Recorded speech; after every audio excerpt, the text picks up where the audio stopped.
Think you know yourself because of a personality test? MTI Enneagram, are those labels really you? Or just a snapshot of who you were? Life changes us. Trauma, growth, new experiences, they all reshape our core. What if your test results are hiding your true potential? This video dives deep into finding your authentic self beyond the labels. Does trauma actually change your personality type? I used to think INFJ was simply my blueprint, fixed, untouchable. But after going through death, grief, and seasons that shook me to my core, I started to wonder, are these test results really me? Or are they my wounds answering for me? Today, we're going deeper than anyone does. The science, Carl Jung's stress function theory, surprising neuroscience, real stories from people like us, and practical tools to tell if your results are authentic or trauma-shaped. If you've ever asked, why don't I test the same way anymore? This is your episode. I'll be honest, when I first tested, I landed firmly as an INFJ 4W5, that rare, deep-feeling, visionary type. But later, after loss and burnout, I started getting results that looked more like a 1W9, perfectionist, hyper-responsible, holding the world on my shoulders. It was confusing. Was I suddenly a different type?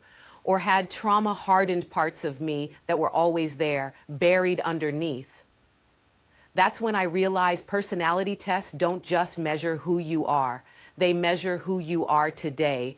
And if you've been through trauma, you may be answering through the lens of survival, not your core self. Let's zoom out. So what does psychology say? A study in the Journal of Personality and Social Psychology found that after grief or PTSD, 70% of participants showed measurable shifts in Big Five personality traits within 5 years. Trauma doesn't just scar memory, it reshapes traits like openness, agreeableness, even introversion. Neuroscience adds another layer. Studies at McGill found trauma can actually shrink the hippocampus by up to 8%. That's the part of the brain tied to memory, imagination, and emotional regulation. So when you feel like your empathy is foggy or your intuition is dimmed, that's not weakness. That's your brain literally protecting you. Carl Jung predicted this long before MRI machines.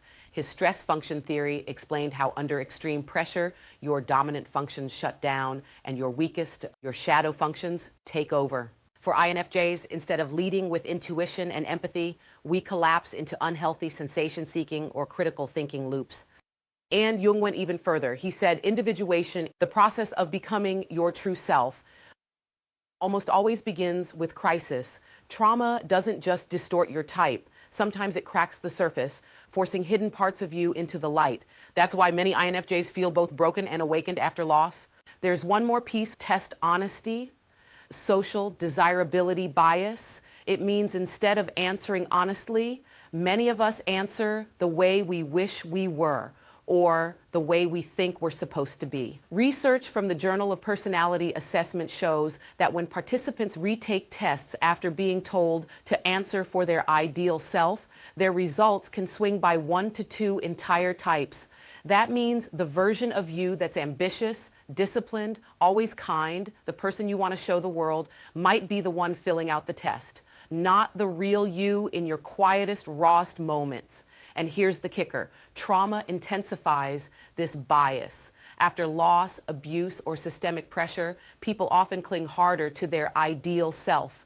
Perfectionist, overachiever, caretaker, because it feels safer than admitting how fragile or conflicted they feel. For INFJs especially, that means answering as the healer, the advocate, the visionary, even if inside you feel burned out and hollow. So if you've ever thought, why don't these results feel like me?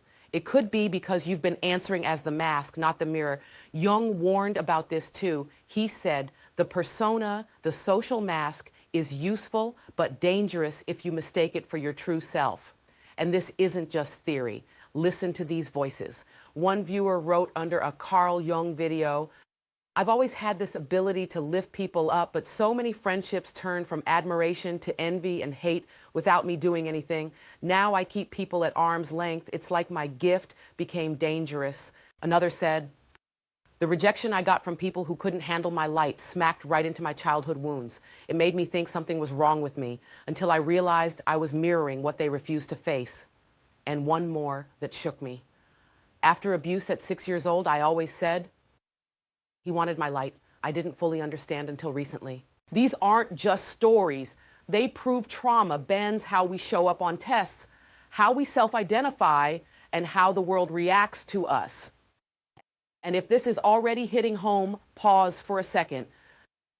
Subscribe, and I don't want you missing the next part of this INFJ series. So how do you know if your personality test results are really you or just trauma speaking? Here are 3 tools I've used. Number 1, compare your test results across time. Look at tests you've taken before and after major life events. Trauma may be influencing your answers. Number 2, journal using core versus current. Write, at my core, I value versus currently I feel. The gap between those lists often reveals how much survival mode is shaping your identity. Number 3, retest in different emotional states. Take the Enneagram or MBTI when you're calm and again when you're under stress. Notice which answers change. For INFJs especially, your stress state may push you into sensing or thinking patterns that aren't your natural home. Here's the takeaway. If you test as a thinker under stress, but feel like a feeler at your core, that's trauma talking. The type you return to in peace is closer to your authentic self. Here's something most creators never mention: cultural and generational overlays. As a Black woman, I've noticed personality typing rarely accounts for survival behaviors.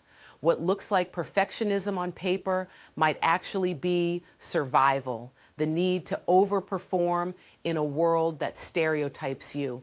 Trauma and culture together create overlays that tests can't always separate. And here's the paradox. Trauma doesn't just distort your type. Sometimes it refines it. Jung's individuation suggests the scars are part of the journey, not detours. The masks you built under pressure, they might be the very material your growth uses to make you whole.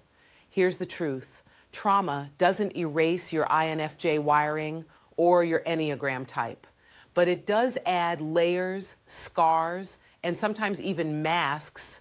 The work isn't to chase a perfect score on a test. The work is to peel back those layers and reclaim the voice you had before the world told you to be someone else. If this resonated, drop a comment.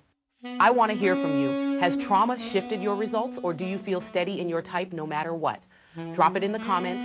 I read everyone, and if you want more deep dives into INFJs, emotional intelligence, and the intersection of psychology and healing, hit subscribe now, because this is just the beginning of the series. Stay tuned, keep doing the work, and never forget, your light existed before the trauma, and it will exist after.